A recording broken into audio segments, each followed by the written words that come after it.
above the long mahogany table sparkled like everything else that evening, artificial, polished, and threatening to shatter. To family, my father's voice rang out, slurring the F a little too much as he raised his wine glass. Everyone laughed politely. Everyone but me. I stared at the red liquid in my glass. The rim trembled slightly in my hand. My fingers were cold.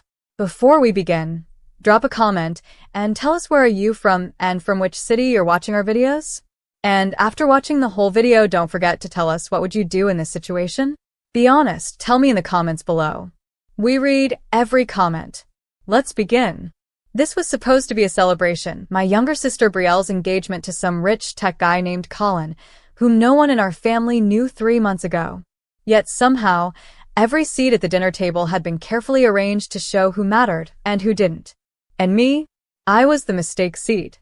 Far corner, half-shadowed, next to the caterer's swinging door. A violinist played softly near the fireplace. Waiters in crisp, white moved like ghosts. My mother, well, stepmother, sat beaming in her golden dress, diamonds flashing, a woman who never forgot to remind me I wasn't hers. Across the table, Brielle lifted her flute of champagne, laughing too hard at something Colin whispered. Everyone's attention was on them. No one noticed me slipping away. I didn't go to the restroom because I needed to. I just needed space. The walls were closing in, the air too thick with perfume, secrets, and something sour I couldn't name. But I had barely made it into the marble hallway before I felt a tap on my shoulder. A young woman in a waitress uniform stood there. Her lips trembled before her voice did. Miss Hartwell. My spine stiffened. No one called me by my full name unless something was wrong. Yeah. She looked over her shoulder quickly, then pulled something from her apron pocket. A small, folded note. She shoved it into my hand, eyes wide with panic. Then she was gone, back through the swinging kitchen door before I could say a word. I looked down at the note. For words. No greeting. No explanation. Don't drink what they gave you. For a second, my lungs forgot how to breathe. 1,000 thoughts swarmed. A prank? A threat? A joke? But my gut said otherwise. And I had learned to trust it more than I trusted most people in that dining room. My mind replayed it all. The smirk my stepmother gave me as she personally handed me that glass. Her insistence that I try something new instead of my usual soda. The way she watched me take it. I turned the faucet on and pretended to wash my hands, heart racing. Back in the room, I walked slowly, controlling every muscle in my face, forcing a practiced smile. Everything all right, Ava? My stepmother asked, voice sweet but eyes cold. I nodded. Just needed a moment. I took my seat again. Everyone was laughing now. Colin had made some joke, and Brielle was blushing like a rose about to wilt. My glass was still there. The red wine sat untouched. I picked it up, gently. Then, without a word, I reached across the table, smiling directly at my stepmother, and swapped my glass with hers. She blinked. Her fingers hovered for a moment, but she said nothing. Maybe she didn't want to draw attention. Maybe she thought I wouldn't dare. I dared. I lifted her glass, now mine, and sipped. Just a touch. Just enough to look casual. Then I set it down and watched her. 10 minutes passed. 15. That's when it started. It was subtle at first. Her hand twitched slightly. She reached for her throat. Then her eyes widened. Her mouth opened. And a strange sound came out. Not words, but panic. She stood up, knocking her chair back. The room hushed. The violinist stopped mid-note. My stepmother screamed. A high, rattling scream that turned heads and made wine glasses tremble. What the? Colin stood up, his chair scraping back. Brielle shrieked. My father froze mid-sip. Something's wrong with her, someone shouted. She clutched the tablecloth, her eyes rolling, her knees giving out beneath her golden dress as she collapsed. Chaos erupted. That's when I noticed the young waitress again, standing in the archway near the kitchen, watching me. Our eyes met. She gave a tiny, nearly invisible nod, then turned and disappeared into the back. And I sat there, calm, silent. My hand on the wine glass, because I knew the truth wasn't done revealing itself. Not yet. Paramedics arrived in under 5 minutes, but the room had already become a theater of panic. My stepmother lay on the polished marble floor, convulsing in slow jerks, her mouth open in stunned silence, her manicured fingers clawing at her neck like she was choking on air. Guests had jumped up. Phones out. Voices overlapping. Someone cried. Another asked if she had allergies. I didn't move. I sat still, my fingers laced in my lap, the wine glass now pushed a polite inch away. I could feel my sister staring at me. Brielle's voice trembled. Ava, what's happening? She's allergic to something, someone said. No. She took something, another added. Maybe she's diabetic? A paramedic shouted. She's breathing now, but heart rate's erratic. Let's move. As they wheeled her out, my father followed, stumbling with half a wine stain down his blazer. He didn't look at me. No one did. Not yet. The moment she disappeared through the double doors, an eerie hush settled across the dining hall. Colin muttered something to Brielle. She nodded quickly and ran toward me. What just happened? Her voice cracked. Why'd she drink your wine? I shrugged, standing up slowly. She handed it to me. Personally. But wait, she looked at the glass, then at me. You swapped them. I didn't answer. Brielle's mouth fell open. Why? I was thirsty. Her face twisted. This isn't funny. No, it's not, I replied.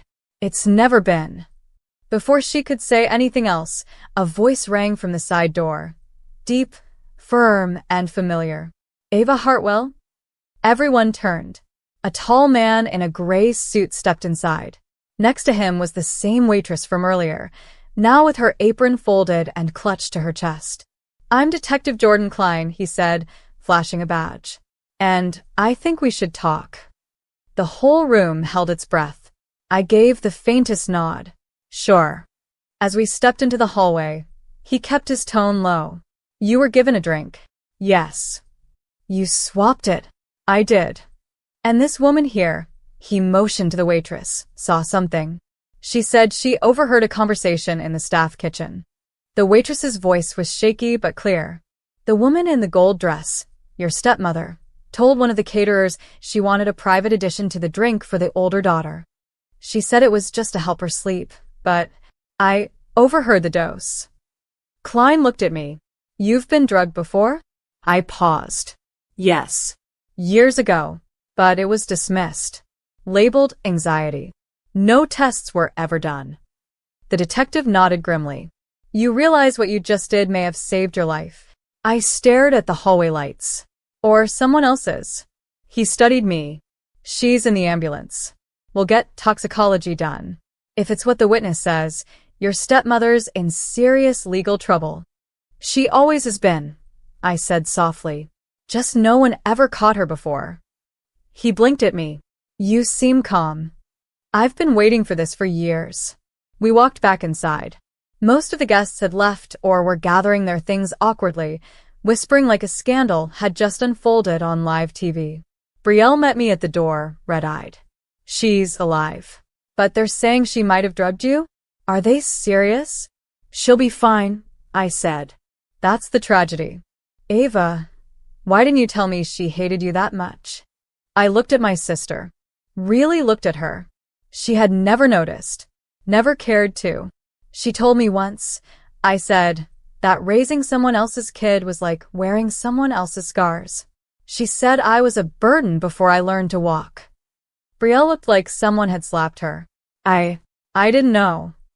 I didn't expect you to. She's still my mom, she whispered.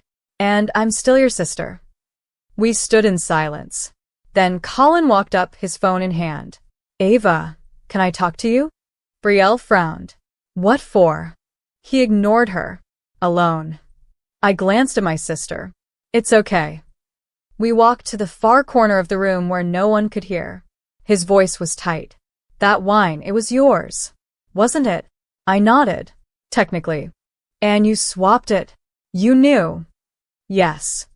And you smiled while doing it. That part one enjoyed. He exhaled slowly, looking at me like I was a different species. Do you know how insane that looks to everyone? I don't care. You should. This is my engagement dinner. Right, I said, smiling faintly. And I'm the one who nearly got drugged. His jaw tightened. Then he leaned in. What if you'd been wrong? I wasn't. He shook his head.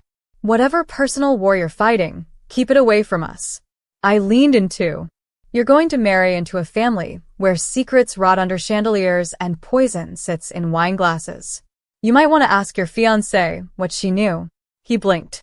I walked away. The music had stopped hours ago, but in my mind, something was just starting to play. The next morning didn't bring peace. It brought headlines. Woman collapses at luxury engagement dinner. Foul play suspected. Elder daughter swaps drinks, saves herself from alleged poisoning. And beneath it all, a photo. Blurry, but it was me, standing calm in the corner, watching my stepmother being wheeled out. The media twisted the story like a knife. At 7:14 a.m., my phone buzzed with a name I hadn't seen in years. Uncle Louis. I let it ring twice before picking up. Ava. His voice was gravel, softened by age and cigarettes. You okay? I'm still breathing. I saw the news. Jesus. Yeah. He exhaled. I always knew that woman was ice and silk. Your mom was different. I said nothing. That part still hurt. She's in custody now, he added. They're calling it attempted poisoning. Felony if the labs confirm it. She'll lawyer her way out. She always does. No, not this time, he said quietly. This time's different. Because I still have the letter. My blood ran cold. What letter? The one your mother gave me before she passed. I nearly dropped the phone. What are you talking about? She gave it to me for safekeeping. Told me only to give it to you if something ever happened with her. If the stepmother ever crossed a line. My voice caught. I need that letter. Come by the shop. 30 minutes later, I was driving through Southridge, past the crumbling corner diner where I used to sneak fries after skipping high school calculus. The city hadn't changed, but I had. Lewis's repair shop sat under a faded blue awning that hadn't been cleaned since Y2K. He was waiting outside, leaning on a rusted car hood, cigarette in hand. He didn't say anything, just walked me to the back office and pulled a small, rusted lockbox from behind a loose brick. No one else knows, he said. Not your dad. Not Brielle. Inside, wrapped in an old velvet cloth, was a letter sealed in wax. I broke it open with trembling hands. My dearest Ava, if you're reading this, it means she's tried to harm you. Maybe worse. I wish I could have protected you better. But I've watched how they treated you all your life. Like a visitor in your own home. I never trusted her. She married your father 5 months after I passed. 5 months. I found documents in his drawer, power of attorney, life insurance changes, and a forged note that made it seem like I wanted you removed from any inheritance. I didn't. My will left everything to you, Ava. Everything. He changed it. And she helped him. I left a copy of the original will with my lawyer, Thomas Greer.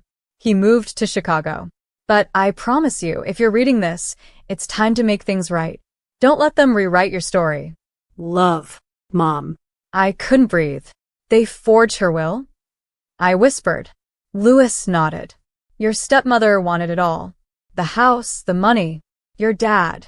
He went along because he thought you'd never fight back.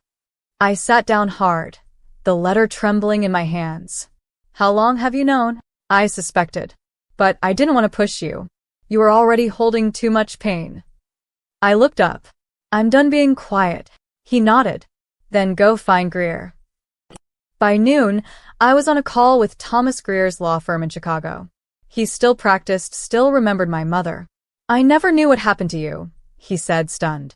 Your mother had me draft a completely separate will, away from your father's lawyer.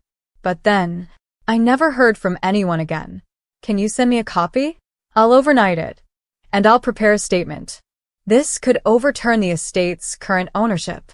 I smiled for the first time in weeks. Thank you, I whispered. That night, Brielle showed up at my apartment. She looked exhausted, mascara smudged, phone in hand. You set her up, she said quietly. I laughed once. She set herself up. She could have died. But she didn't. You're my sister, Ava? No. I cut her off. I was your punchline. Your family shadow. And now that the lights are on, you don't like what you see. She stared at me. What's going on? What are you not saying? I picked up the letter and held it out. This, I said, is the truth. And it's about to blow your perfect little world apart. She read it. Her hand trembled. And she looked up with eyes full of something I hadn't seen from her since we were kids. Fear. The envelope was thick when it arrived, heavier than it should have been. I opened it alone in my apartment, sunlight leaking through half-closed blinds, the world outside quiet compared to the storm in my chest. Inside was my mother's original will, signed, notarized, and clean. Everything. Every cent. Every asset. Every heirloom. All of it was left to me. Not my father. Not Brielle. Certainly not the woman currently under hospital observation and police investigation. I didn't cry. I didn't smile either. I just felt still, like I was floating toward the edge of something I'd been walking around my entire life. Later that afternoon, Detective Klein called. Your stepmother's toxicology report confirms it. She laced the wine with salpeter. High dosage. Enough to cause hallucinations and memory gaps. And motive. She said it was to calm you down. Not looking good in court. She tried to erase me, I said. Same way they erased my mother's will. Do you want to press charges? I looked down at the will in my hand. I want to invite them to dinner. We met at Uncle Lewis's shop 3 nights later. I said I had news. No one dared decline. My father walked in first, expression tight, dressed too nicely for the setting. Brielle followed, quiet. Colin stayed behind her like a bodyguard, awkward and tense. My stepmother didn't come. She was still under medical observation. Uncle Lewis had cleared the garage bay. One long folding table.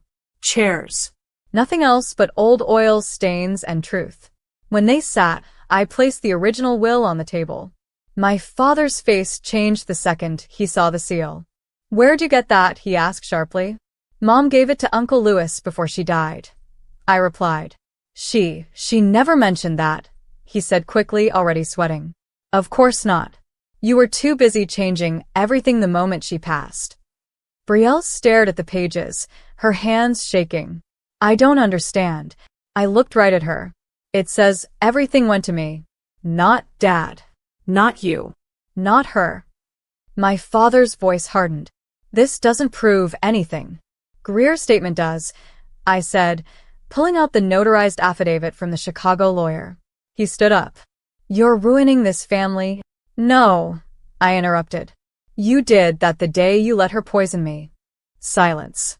Then Uncle Lewis spoke. You forged a will, Dan. You let your wife try to sedate your daughter. What kind of man does that? My father's face turned red. I did what was best for Brielle. She had potential. Ava was. Was what? I asked coldly. He didn't finish. Colin stood up next. I think you should leave, sir. My father looked at him, stunned. Colin nodded. Seriously. You knew what was happening, and you let it. You let your wife drug your daughter over dinner. My father's shoulders slumped. He walked out. No words. No apology. Just gone. I turned to Brielle. I didn't know, she whispered. Ava, I didn't. I swear to God. I looked at her. Really looked at her. For once, I saw the sister who used to braid my hair when we were kids. Not the girl who clapped when I was humiliated at dinner parties. I believe you, I said quietly. But I'm still taking back what's mine. She nodded once. A slow, painful nod of acceptance. I just hope we're not too far gone, she said, voice cracking. Maybe not, I replied. But we're not there yet. I stood in front of the house I was supposed to grow up in, the one with the pale blue shutters, ivy crawling along the side, and memories buried in every creaking floorboard. Only this time, I wasn't knocking on the door as a guest. The court had ruled quickly. The forged will was nullified. My mother's original will, validated by Greer's affidavit and signature, was upheld. The house, accounts, and her personal belongings were all legally transferred to me. I didn't celebrate. I just went home. The first room I walked into was the one with the floral wallpaper, the old study where my mom used to keep journals. Nothing had changed. Except now, everything felt different. Like her presence wasn't just a memory, but a quiet echo in the air. Then came the knock. I already knew who it was. I opened the door to find my stepmother, hair pulled back, wearing sunglasses even though the sun was setting. The hospital bracelet was still on her wrist. She looked smaller, Thinner. Shaky. "You're not supposed to be here," I said calmly. "I had to see the house," she whispered. "One last time." I didn't move from the doorway. "You never loved it. You just wanted to own it." She pulled off the sunglasses. Her eyes were glassy. "I didn't hate you, Ava." "No." I tilted my head. "Then why did you try to drug me?" Her lips parted like she had some excuse lined up. But none came. "I didn't think it would hurt you," she finally said. "I just wanted you to sleep through the night. I was trying to keep things peaceful." "That's not peace. That's control." She looked past me, into the hallway. "She always loved this house," she murmured. "I hated how much she lived in it. Even after she died, her presence was everywhere." "That's what made it a home," I replied. "Your problem was trying to erase her and me." Her mouth trembled. "I never stood a chance against her memory. Or yours. That's because we didn't lie. We didn't manipulate. We just existed. And that was enough to threaten you." She stepped back slowly. "I suppose this is where you slam the door." "No," I said. "This is where I don't." She looked confused. "You'll live with the consequences. The world already knows what you did. I don't need revenge. I have the truth. And now I have my life back." Her face twisted for a brief second, but then she nodded and walked away. No final word. No drama. Just gone. Weeks passed. Brielle came over one Sunday morning, standing awkwardly in the kitchen doorway. "I brought coffee," she said. "And I saw an old photo album in Dad's attic. Thought you might want it." We didn't talk much. Just sat on the back porch, flipping through pages of old birthdays, messy hairstyles, and memories that felt like someone else's. "I'm sorry for not seeing it before," she said. "For not seeing you." I looked at her. "I think we both got stuck in someone else's story." She nodded. "Maybe now we can start our own." The story never made it to court. The DA struck a quiet deal. Probation, psychiatric supervision, and no contact order. My stepmother vanished from the public eye. My father moved to Arizona. No forwarding address. But I stayed. In my mother's house. With her books. Her journals. Her letters. One afternoon, I found a note tucked between the pages of her old gardening book. A line that said, "Truth doesn't always come with thunder. Sometimes it arrives with silence, and that's enough." I smiled. For the first time in my life,